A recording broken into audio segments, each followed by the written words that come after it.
Here's a drawing I did of leaves, and I used black charcoal pencil, orange and green soft pastel. What I'm going to do is demonstrate how to organize a project like this using graphite. Arrange your silk leaves or dried leaves on a piece of paper with an interesting light source hitting them, and grab your graphite pencils.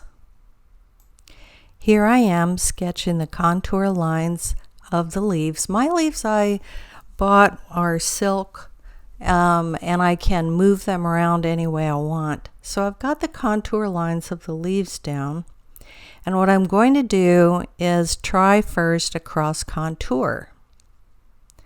Here's a cross contour, which is a type of webbing that you can draw over any object to determine the different form and shape, how it sits in space. This is just an exercise for me. I'm going to erase this in a minute, but I'm studying them right now to see how I want to do my hatch lines on my drawing. I've erased the cross contour, and now I'm starting to hatch. I am making my hatching lines go with the form of the leaves, and they emanate out of the central vein that goes down the middle of the leaf. So these leaves are really easy to hatch, and I'm using here an ebony pencil. I can hold it really tight and close to the pencil lead to get some of these deeper, darker hatching lines. Now you notice that in areas I do want a dark hatching shading, but in other parts it's much lighter to show some highlight and texture of the leaves.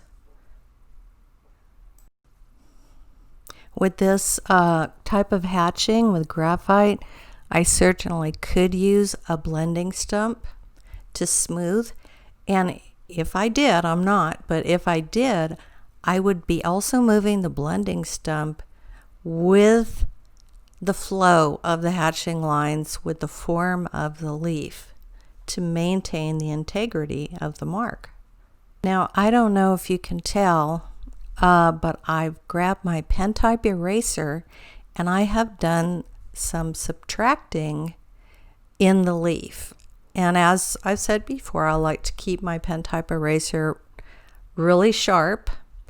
Here I'm using an end cap eraser, which are made for drawing and erasing. And I love this one.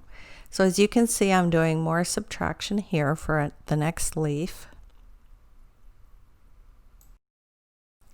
So I'm almost done. I still have to work on the branch some more, but this has been a great kind of a practice exercise for hatching.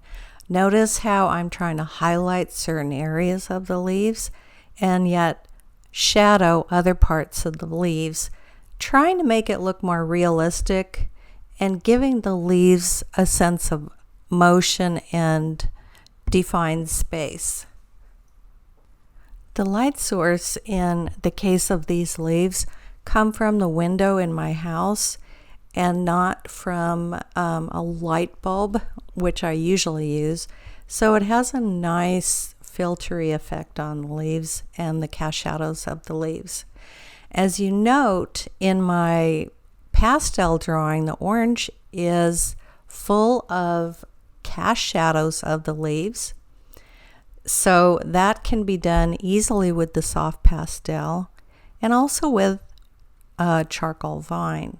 Here's a close-up of the soft pastel and charcoal piece. You can see where I've used some hatching lines over the cast shadows against the orange, and I've put a little bit of greenish highlights, which is a complementary color to the orange, to sort of make it pop a little bit more so that it's an interesting display of contour, color, and contrast. Okay, so you can do one or the other, and but I'll tell you the color one is a lot more fun to do. I'll see you next time. Bye.